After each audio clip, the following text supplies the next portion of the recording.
చేయడం జరిగింది. ఈ కంపెనీ ఎప్పుడు ఇన్కార్పొరేట్ చేయడం జరిగింది అంటే ఇది కూడా 2022లో ఇన్కార్పొరేట్ జరిగింది. దీంట్లో ఎంత షేర్ క్యాపిటల్ పెట్టినారంటే స్టార్టింగ్ షేర్ క్యాపిటల్ 2 లక్షల రూపాయలే. మరి 2 లక్షల రూపాయల షేర్ క్యాపిటల్ ఉన్న ఈ ఏస్ నెక్స్ట్జెన్ అనే కంపెనీ స్పాన్సర్షిప్ అనేది వాళ్ళు చేస్తాను అనే ఫ్రేమ్వర్క్లో వాళ్ళు ముందరికి వచ్చినట్టయితే అసలు రాష్ట్ర ప్రభుత్వం దాన్ని ఎట్లా నమ్మింది? ఎందుకంటే ఆ కంపెనీకి సంబంధించిన క్రెడిబిలిటీ ఏంటి? సరే ప్రమోటర్స్ కొద్దిగా వ్యక్తిగత స్థాయిలో వాళ్ళు గ్రీన్కో అనే మరి అట్లాంటప్పుడు గ్రీన్కోతోనే స్పాన్సర్షిప్ అగ్రిమెంట్ చేసుకుండాల్సింది కదా.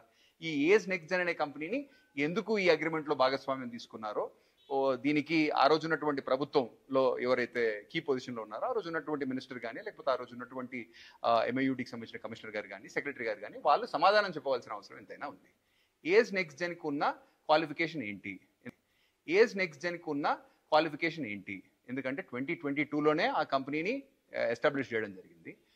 కేవలం 2 లక్షల రూపాయల షేర్ క్యాపిటల్ ఉన్న సంస్థ ఈ రోజు కూడా పబ్లిక్ రికార్డ్స్లో 2 lakhs అనే చూపిస్తూ ఉందన్నమాట. అది మరి అట్లాంటి సంస్థని స్పాన్సర్గా పెట్టి, స్పాన్సర్ అంటేనే దాని అర్థం ఏంది? వాళ్ళు డబ్బులు పెట్టుబడి పెట్టాలా దీని మీద. మరి వాళ్ళకి ఏం కేపబిలిటీ ఉంది? కొత్తగా పెట్టిన కంపెనీ కాబట్టి వాళ్ళకి ఎందుకు ఇచ్చారు? ఇచ్చేతుంటే గ్రీన్కోకి ఇచ్చి ఉండాల్సింది. ఎందుకంటే ఆ కంపెనీ కొద్ది పరిపతి ఉంది, లండన్ ఏం మార్కెట్లో లిస్ట్ అయింది కాబట్టి ఆ కంపెనీని పెడితే పెట్టి ఉండొచ్చు కాక